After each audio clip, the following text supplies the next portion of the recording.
What's going on with the guys? You see a Jaguar here with GenJag.com, and man, the Jaguars stunk it up today. They lost by a score of 20-7 to the Houston Texans, and we fall to 3-4 and technically in second place in the AFC South. Now, before I get into this, just shout out to all the other Texans kind of video makers, all the Texans fans. I know a few of them, like Mr. Mediocre, Joseph Tinney, and there's something called Saw Sports out there. I guess a bunch of Houston people. Shout out to you guys, man. You guys came out here, straight up whooped our ass. And, now look at the Jaguar side of things. We got our ass whooped today. And to be honest with you guys, I knew this game was over by the coin toss. Right when the coin toss happened and the Jaguars lost the coin toss, I knew we were going to have to get the ball first, and our offense was going to set the tone. And our offense in the first half has been straight shit. We are being outscored by a score of 57-0 combined in the last 3 games. Terrible. Terrible. We were playing horrible on offense, man. And I'm going to go into this first. I thought the first problem with our offense really in the first half, because look, this game was over in the first half. We got down 13-0 in the first half, and we all knew it was over. Our offense can't do anything. And, the main thing, there was play calling that was going on. I could not stand the freaking play calling. It was all so incredibly obvious. Now, when you're out there, obviously we are handicapped by a lot of things on our offense. Snake Hackett is. We've got a bad quarterback. We've got an offensive line that doesn't want to block anybody. And we have receivers that don't want to catch the ball. So, you got to look at things and say, okay, what do we do well? Is there anything our offense does well? And statistically speaking, Blake Bortles is at his best when he throws on first down. He just is. I don't know. The stats, he's at like above a 70% completion percentage. For whatever reason, he's just good on first down. We threw the ball, I believe, twice in the first half on first down. I think one of them was like at their own 1-yard line. They were just kind of throwing it to get the ball in the end zone. Hard to count that, but there was one throw that we had on first down. It was like a 15-yard catch to DJ Chark. But our offense this game, we go first down. Okay, we're at a single back set. We run it with TJ Allen. Okay, we got 5 yards, whatever. Next play, we're gonna go in there. We have a power back set. We have freaking Tommy Bohannon in the backfield. We got like 2 tight ends in there, like a DJ Chark at wide receiver. It's just so obvious we're gonna run the ball, and then it gets us in a third down situation, an obvious passing situation. And do you really want to put Blake Bortles in an obvious passing situation or really think that you're gonna convert anything? No, you're not going to. And I mean, it was just bad. This game was bad. Obviously, Bortles was bad. He wound up getting benched for Cody Kessler. Cody Kessler came in there. He did some good things. I don't know, what is his number? I don't know. He had like a 70% completion percentage or something like that. He actually led the unit down the field and scored a touchdown. And honestly, this next game, most likely the best starting option would be Cody Kessler, just because he gives the team like some kind of spark. I don't know, just the Blake Bortles thing just isn't working out right now. Now, it's tough just because, Cody Kessler, he isn't going to fix anything. And, it's really hard to kind of understand you would have to literally have an all-pro quarterback come in here and fix the bullcrap that's going on in our offense, because even when Cody Kessler went in there, there's still offensive linemen missing blocks. There's still wide receivers, dropping catches. I mean, freaking Keelan Cole is leading the NFL right now with 14 drop passes. It's abysmal, man. This offense is freaking abysmal. We couldn't get anything going in the running game. Our leading rusher was Blake Bortles, who had like 30 rushing yards.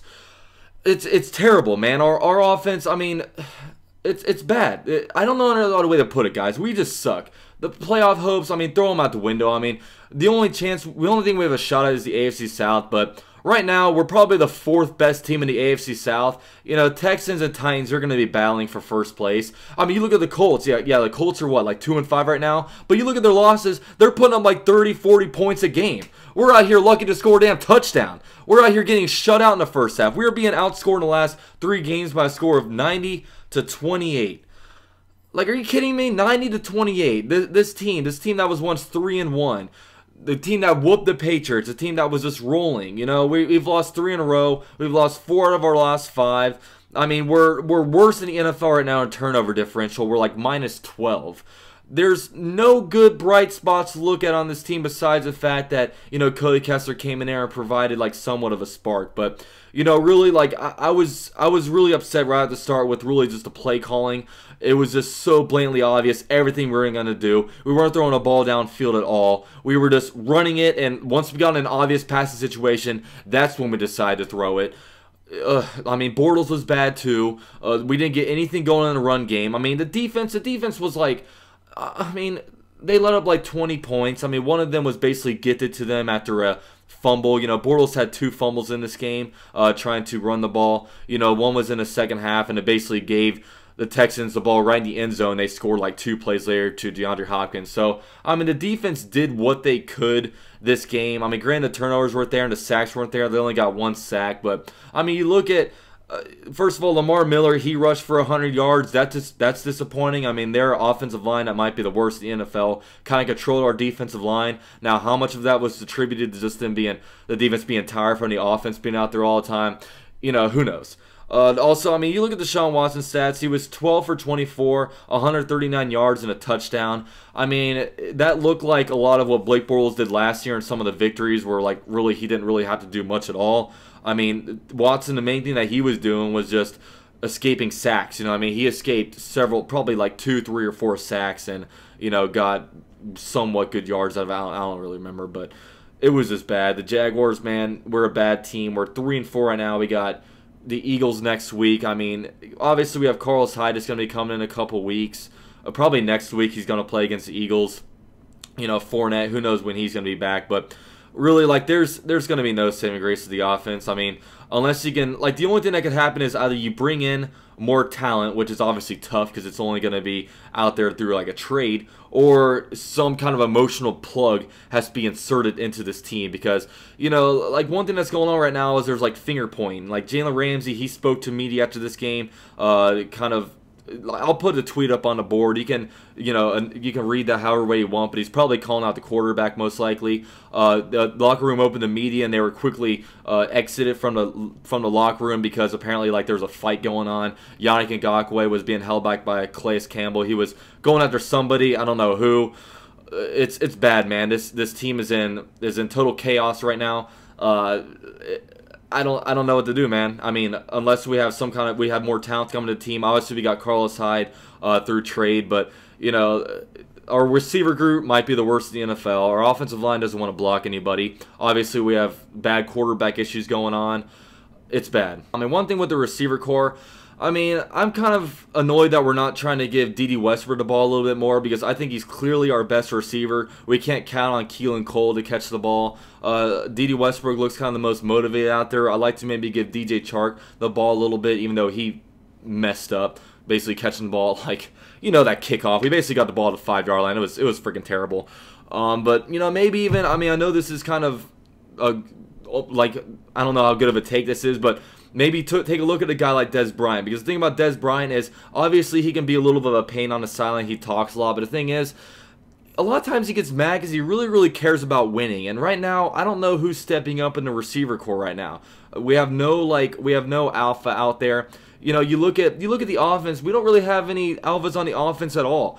First you try to look at the captains. Who are the captains out there? We have Blake Bortles, and a lot of times you have to lead by example out there, and obviously guys aren't turning to Blake Bortles for leadership at the moment. You have Brandon Linder. I don't know how much leading Brandon Linder is really doing. You look at the defense. You got captains Telvin Smith and Calais Campbell. They do talking. You hear all kinds of salamits out of them. But you don't really hear much out of Brandon Linder. One of our captains was Leonard Fournette, but we all know the story behind his ass. He's got sand in the vagina syndrome, and I don't know. It's it's bad, and we're might be looking at just a 6-10 team.